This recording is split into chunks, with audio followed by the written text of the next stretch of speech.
Can you speak to what the BlackBerry business looked like when pre 9/11 and pre this opportunity to grow the business, and then what that was like after? Because I mean, nowadays BlackBerries are obsolete, and we all remember the BlackBerry. But tell us a little bit about the before and the after, and just driving that growth beyond IBM and driving profit margins. But in general, what that did perhaps for BlackBerry as a consumer product. Yes, so there are some great lessons in that, some really great lessons in it, and they're just fun stories too. So we call them converged mobile devices. So they weren't just phones, they weren't just email devices. They were mobile devices that allowed you to talk, email, text, and eventually take pictures. And RIM owned the market. And there's a movie out about RIM, and it mainly centers around their co-CEOs. One of them is Jim Basile, and I think it really unfairly depicts them. These two founded an amazing company that rocked it in the marketplace for a long time, super innovative, and they dominated the market. And then Apple came out with, first it was the iPod that morphed into the iPhone. So now the iPhone comes, and I had a CTO, this guy's fantastic, who I'm like, we're getting some requests, even internally from like the IBM CEO office and the CFO, they want iPhones along with their BlackBerries.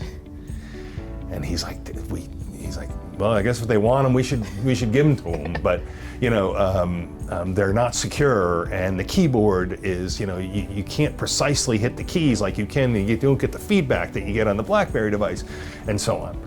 And so and then some customers started asking for iPhones instead of BlackBerries, and we're seeing this real time. And I'm interacting with Jim Basile, the co-CEO, all the time. I have a good relation, not all the time, but on a regular basis.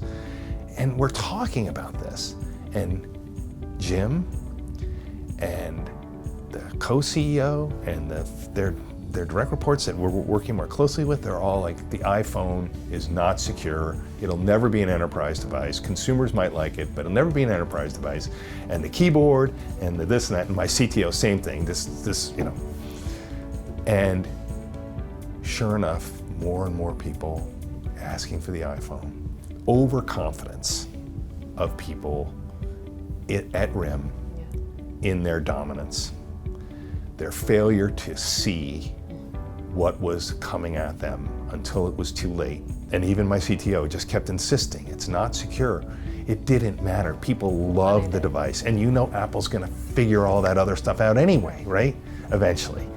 So just more and more and more, and then finally RIM got the message and they invested in an app store for their own product. They came out with a tablet. I can't remember what the name of it was, but they came out with a tablet that flopped. They were too late. It was over. And I just watched it collapse. I could see it collapsing before they accepted it was collapsing. And then once they knew they were in trouble, we all saw it, and it just ended for RIM. And it was a rapid downfall. The overconfidence that they had and what they missed, it was very interesting to watch. Sad to watch, because I had a lot of friends there at RIM, and a lot of people were affected by it. As a leader, when it comes to innovation and major changes in the marketplace and in the world, how might you see around the corners of what's to come, and how do you balance perspective, keeping your eye on the prize with the winning products that you currently have and the great opportunities you're currently pursuing, but also investing in new opportunities and new technologies, so as to continue to grow and not fall behind the competition, so to speak? Yes, so in my experience, the companies that have been more successful at adapting and seeing around these corners, if they're large enough, have an organization, a strategy organization that is actually trying to understand what might be coming.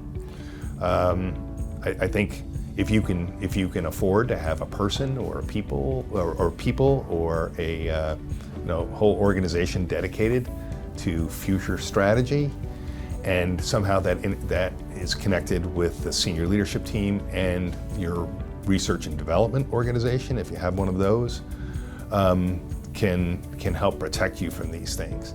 But I think also the culture of that organization needs to be one of borderline paranoia, right? There is something, it's not, hey boss, there's nothing. I'm looking, but there's nothing. I see the horizon, I can see, it's a clear day, there's nothing, right? It needs to be looking out there, expecting there's something, and I just need to find out what it is, right? And I think the leadership team building that into the culture for everybody, right? You want your salespeople even sort of thinking that way, like what are my competitors doing? Yeah, I won that one, but that was close, right? That was closer than I wanted it to be. What are they doing, And then of course loss reviews. Like this concept, organizations, this can sometimes become rote and just process oriented instead of really information gathering oriented.